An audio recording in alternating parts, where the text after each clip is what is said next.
96 class, welcome back. I hope you enjoyed the stainless steel we did this last week. We're going to do module 6, you guys, which is stick welding on aluminum. And what I put up here on the board for you is why. Why would you even do stick welding aluminum? It's very simple. Most people, when they think about welding aluminum, the first thing that's going to probably come to your mind is what? That's right, TIG, right?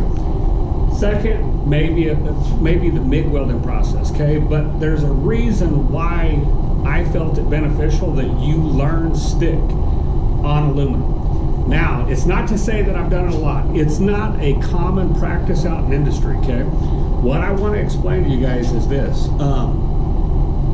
Most of you folks know that I was a field welder out in industry, okay?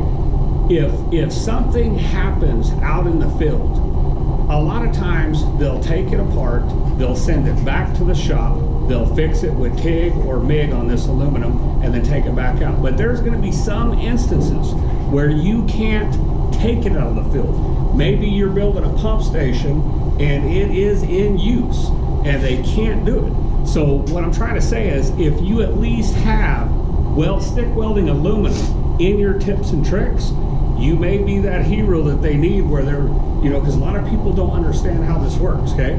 So what we're gonna do is, we know the why now. We know that it's probably not real common, but it's always good to know it in case that part has to stay in service. So the applications of it is this. We understand that there's a lot of different aluminums out there, and we don't know what environment that you guys are gonna get put into, right? When you go out in the field, you never know what you're gonna get into. Well, the first thing I want to let you understand is we all know that there's a lot of different series of aluminum out in industry, right? You have 4043, 5052, 6061. These are all real common aluminums that can be readily welded, okay? Now, here, what we're going to do is when I was out in the field, you guys, I always kept at least one canister of aluminum welding rod. And there may be years, 6 months that I never used it.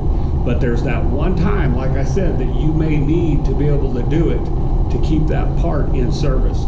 So what we're going to do is, it's like what we talked about with the stainless. All your electrode manufacturers, they all make aluminum welding rod, okay? What you got to do is, it's like I told you before, you go with the brand that's tried and true, that you really value the characteristics the rod puts down. I mean, you guys are at the point where not every rod or every manufacturer, these rods run the same. So here, just like we did last week, you can see we have some of this. This is a Master Select Special. We got the cheap stuff, you guys, and it's not really cheap, it works great. It's just a little bit more cost effective. But you can see we got this little pound or two canister of it. So what we're gonna do is we're gonna go out there, we're gonna set the machine, just to let you guys understand a couple of things. I still run direct current electrode positive. A lot of folks always get it in mind that they should run AC welding on aluminum. Remember, you guys, that's TIG welding. So what we're going to do is we're going to run direct current electrode positive on it. I will tell you one thing, it's opposite of stainless steel. If you remember last week in the prior module, I talked about how folks weld stainless steel a little too hot, and that's why they don't get the outcomes that they want. I recommend that you're on the lower electrode as far as amperage range goes. Here, we're going to run it actually at the higher amperage range. I don't know, I haven't ran 1/8 inch aluminum rod in a long time, so what we'll do is in video 2, I'll go dial in the machine and we'll do some aluminum welding and we'll let you know what amperage. But just so you know, we're going to set it to direct current electrode positive and we're going to run it and see what we can do. So we'll see you in video 2. Thank you much.